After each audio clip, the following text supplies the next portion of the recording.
All right, everybody. Welcome to my FAQing Podcast, FAQs. My most, I don't know if that's going to stick. They may censor that. But just are the most asked questions throughout the week. So we'll go through. We're going to kind of go with episode 1 here. We're going to keep it basic. I'll have Sassy pick out the questions from our basic list of questions. She'll ask the questions, and then I'll just give you the answers. All right, let's get her to start. What types of commercial cameras are best suited for small and medium businesses? There you go. That's a good question. So, for commercial side, we really want to be looking from about the dowel range up. So you can still go with about the Hilux down. You can fall into the ring cameras, but really at some point you're going to start losing lens quality and you're going to start losing like recorded footage. What we want to do is we want to stick with brands that actually have professional capabilities so that they can work that. And really, Dow is kind of that sweet spot of where it goes with the Wise Color systems and the T-Ox a little bit higher than that and up. You do have above that, and price wise, you have the Hike Vision cameras, and then you keep going up and up all the way to like Bosch and like those kinds of cameras. So there is a wide range there, but at the very bottom, you want to be looking at that Dowell range there. All right, let's go ahead and grab another question. How can access control systems help improve security for small and medium businesses? So access control is a little bit on the more expensive side for small businesses when you start getting into security systems. The access control system is the security system in almost every single case there. But that price jumps a fair bit. So going from like a Bosch 3000 to a Bosch 6000 or an Inception is a huge jump. I mean, we're talking from like, $500 to $1,000 to like $2,000 to $3,000 in pricing. So it goes up exponentially, and that's okay. Now there is benefits to actually spending the money on that. Now the first is PIN numbers. If I'm talking to you right now and you're listening to this and you go, oh, we all share the same PIN number, that's not great. We should probably stop that. But when you start using access control and you can do things like using their phone, so everybody's phone is their access through, and then going to even like if you want to use like a Gallagher, the phone becomes the keypad. Same way through like Protege and Inception, you can actually arm the system if you have operator access to it, not just the normal mobile credential one. So what you do is you allow that to kind of be your user list. So you're controlling the apps, and then that controls what used to be the PIN numbers, which was hard. So if you had a Bosch 3000 or a Paradox or whatever, getting to the software to actually get into the system to program the pins was kind of a pain, even for supply like integrators and stuff like that. Worst case ones were ones where you had to do it through the keypad, like actually punching in codes. Luckily, we don't do that a whole lot anymore, but some of those systems are still out there. You run into them. But access control allows you to have it to be where the system's arm till the first person comes in and swipes in the morning, and then the system will disarm. Similarly, you can do like triple swipe leaving so that you can arm the building with the swipe card as well without having to remember pins and things like that. A lot of times what you would find is back in the day we'd use like auto opens and auto close, and for small businesses in particular that's not great. So systems will tend to struggle with holiday groups and things like that. So access control gives you a ton of ability to control the site, which is exactly why it's controlled. It's worth the money in my opinion. We can get smaller and smaller systems now that will do access control. So even if you have just one door, it's no longer a need to buy the most expensive system. The higher end stuff, like if we want to look at like a Protege X or like an Integrity, that kind of stuff, then we're looking at a lot of doors.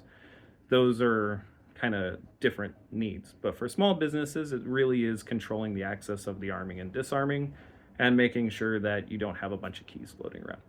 Cool. That was a long rambly one. Let's go into the next one. What are the key features to look for in a commercial security camera system? Okay. So similar to the first question, when we were talking about what camera systems use, really, for the bulk of the camera systems, the actual features involved with them are very similar.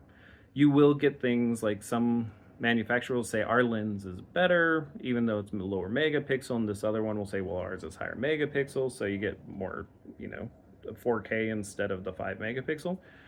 In the end, for you as a end user, the most important thing is the features that you get in the user interface.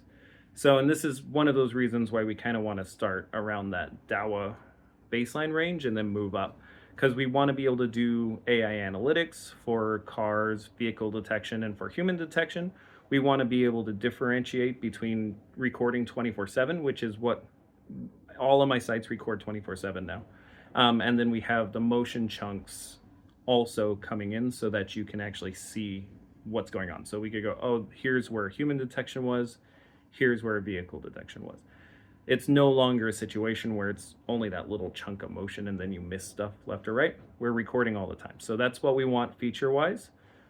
We want to make sure from the end user that you can get to those features through the app.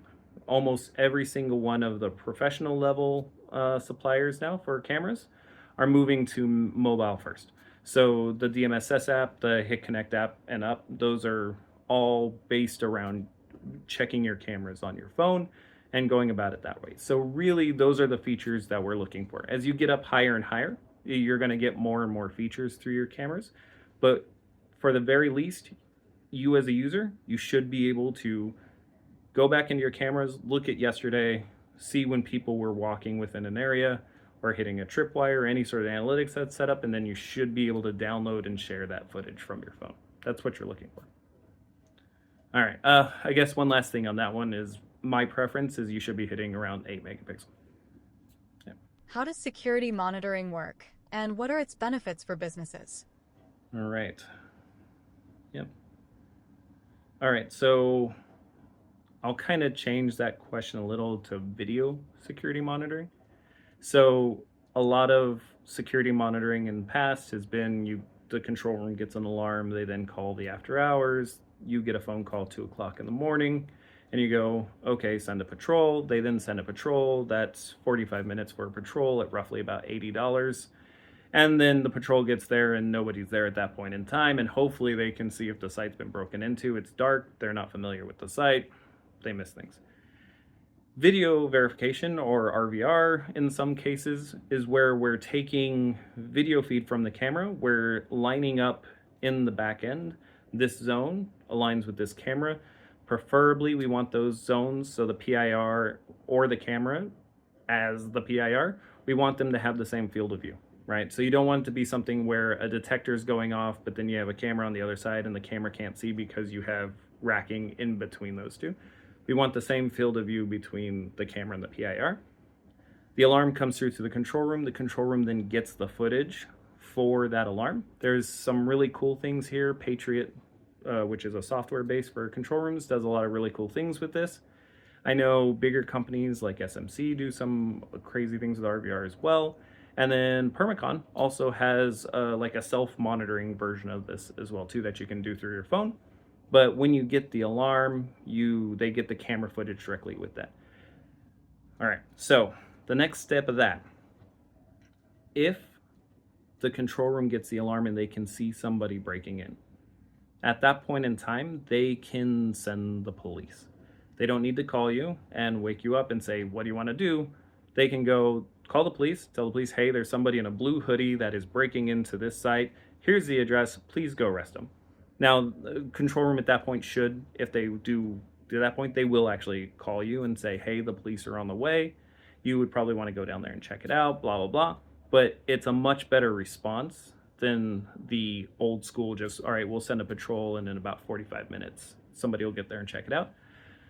So for I work with different people, with Global Zone in particular, which is one of the bigger companies that I help run. We have actually a really good record of catching bad guys, which is almost unheard of in security monitoring. And that is simply due to video verification. It also helps with things like duress alarms and fire alarms, making that crisp and quick. So that's another thing to add in there. All right, let's go on to the next question.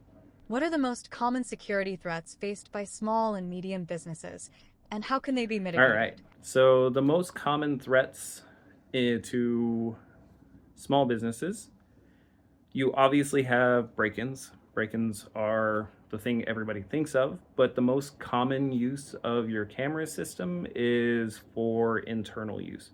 So we're talking about OH&S, near misses, falls, uh, theft from employees, shrinkage, things like that.